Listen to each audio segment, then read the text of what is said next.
is this? Tabletop Island, huh? Let's see what this is all about. Kingdomino, do do do do do. Kingdomino, do do do do. Kingdomino, do do do do do do do. Welcome to Tabletop Island. I'm Bernardo, your host, and today we're going to be taking a look at the board game. Wait for it. Kingdomino by Blue Orange Games. This one is one I've avoided initially. When I first saw it, it just seemed like a game I wouldn't enjoy. Tile placement, it didn't excite me. I saw Luke from Down from the Addicts review, and I was still a little on the fence, like, I'm not too sure. And then Matt reviewed it, and I was like, okay, you guys seem to be following this game really heavily, and you guys seem to enjoy it, so I'm gonna give it a chance. I picked up the game, and man was I surprised, but let's first take a look at the components. First, it is a small box, packs small, plays big. It is so nice to see a game that fits so compactly in a box. Something about that super satisfying. You don't see it too often. You have these really nice wooden meeples. You have green, blue, yellow, and this really nice pink color. Really quality pieces there. You have these really thick cardboard kind of starting positions, which is where your home castle will lie, which is also really nice. You have one for each color, and just the construction on it's just fun. It's really small and fits perfectly back into that box. And you have these really nice tiles, which we'll get to in a moment. They're very thick, very nice quality, and they have this nice gloss laminate, which is really nice to see.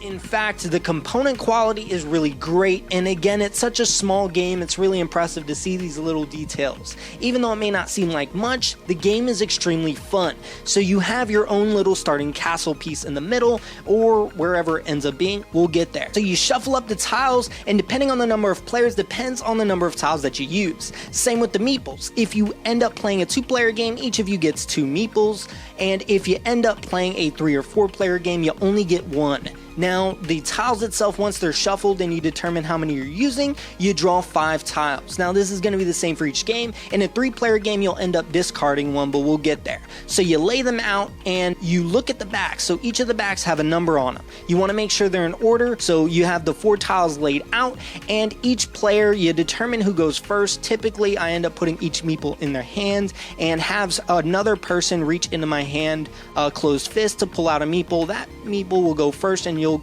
continue play in clockwise order. You each put a meeple on one of the tiles that you want. Your goal is to create a 5x5 square around your kingdom. Now, your kingdom doesn't have to be in the center. It can be in the corner, wherever you end up having it end. It's going to be super important because you're going to take your tiles and you're going to slowly build around it. But the things to note is any element that's pointed against the kingdom can be any kind. So it can be the sand, it can be the desert, the forest, the water, whichever one you want. But once you start building around it, the same kind of element has to be touching at least one of them. So if there's a tree and a sand, you have to make sure it touches another either tree or a sand, because if it doesn't, you can't place it. So if you end up with a tile you can't use, that can indeed happen, and that's a little unfortunate. But you have to plan accordingly and you have to position wisely. So kind of just putting all your sands around your castle will definitely kind of screw you over if you end up getting something that doesn't match what you have. Now, once you end up putting your meeple on top of one, you end up revealing another 4. So they stay there until you select your next one. So the next 4, you go in order dependent on the number order. So if you ended up putting one on the first spot, you're the player that goes first, and then you go down the line and put your meeple there. So while you end up getting to select first, you may not want a tile that ends up being in the first row. So by that, you also have to risk you may be last or third or second. So if you end up seeing something you don't need, you might put yourself on top to make sure you have first pick for the next round, which can indeed be important. So once you end up selecting that next tile, you remove the one that you were initially on and you place it around your kingdom. Once you get to a 5x5 tile, or in the game's case, once the tiles all run out, because that's how much it will take to get to your 5x5 kind of rectangle or square, I'm sorry, words are hard, then the game ends and you count up points. Now, how points are calculated? If you have the same elements constantly connecting, that is a point. Now, that is a point only depending on if there's a crown. So if there's no crown on that little section, you get nothing. So if there's at least one crown, it's 1 times the number of tiles that are there. So each tile is kind of a 2-section tile. So each full tile is worth 2 points. Now, you may only have 1 section that is of that element, so you count only the section by sections. So if it's 1 times, let's say 3, that's obviously 3 points. Now, if there's 2 crowns, it is going to be 2 times 3, which is 6. So you definitely want to position everything wisely to make sure you get the most out of your points. Now, you want to make sure all of the proper elements are connecting to make it the longest stream of connecting pieces, because that will indeed be important when counting up points. And there is going to be some times where you may even set up your square and there's a spot where it can't go and you just discard your tiles and you kind of left with nothing there. Now, that can be bad, but that can also be good depending on the number of crowns and points you end up with, because I've seen people skip out on a tile and still win because they had a lot of crowns.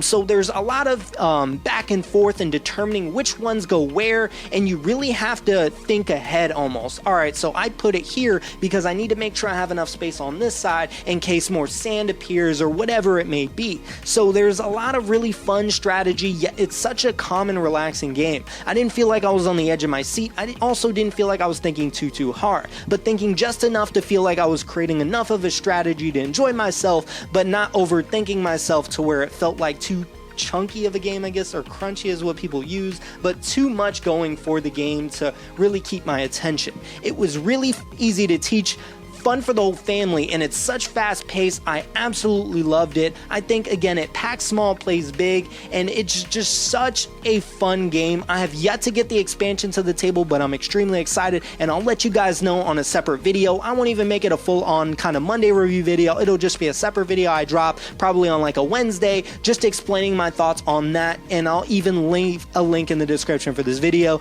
So if by the time you're watching this it's there, go check it out. Or at least if you're interested in the game. I am aware there's also a Queendomino. I did see the gameplay on that. I'm not too excited for it. I'll definitely attempt to play it before I go out and get it, but it's definitely on my radar, especially because of how much I enjoyed Kingdomino. Now, the price point on it's extremely well. I believe I got it for $20 on Amazon, Amazon Prime, which was awesome. I'll leave a link in the description where you can get it with your Amazon Prime needs, but that's honestly all I have for you guys today. If you are interested in notifications, there is a bell up there somewhere. Please like, comment, and subscribe. I do appreciate any feedback. I'm trying to make these videos more and more outrageous, and with your guys' help, I have been doing so. Monday, regular board game reviews. Wednesday, weekly update / talks, and then on Fridays, my vintage board game reviews. That is all I have for you guys today. I'll see you guys next time.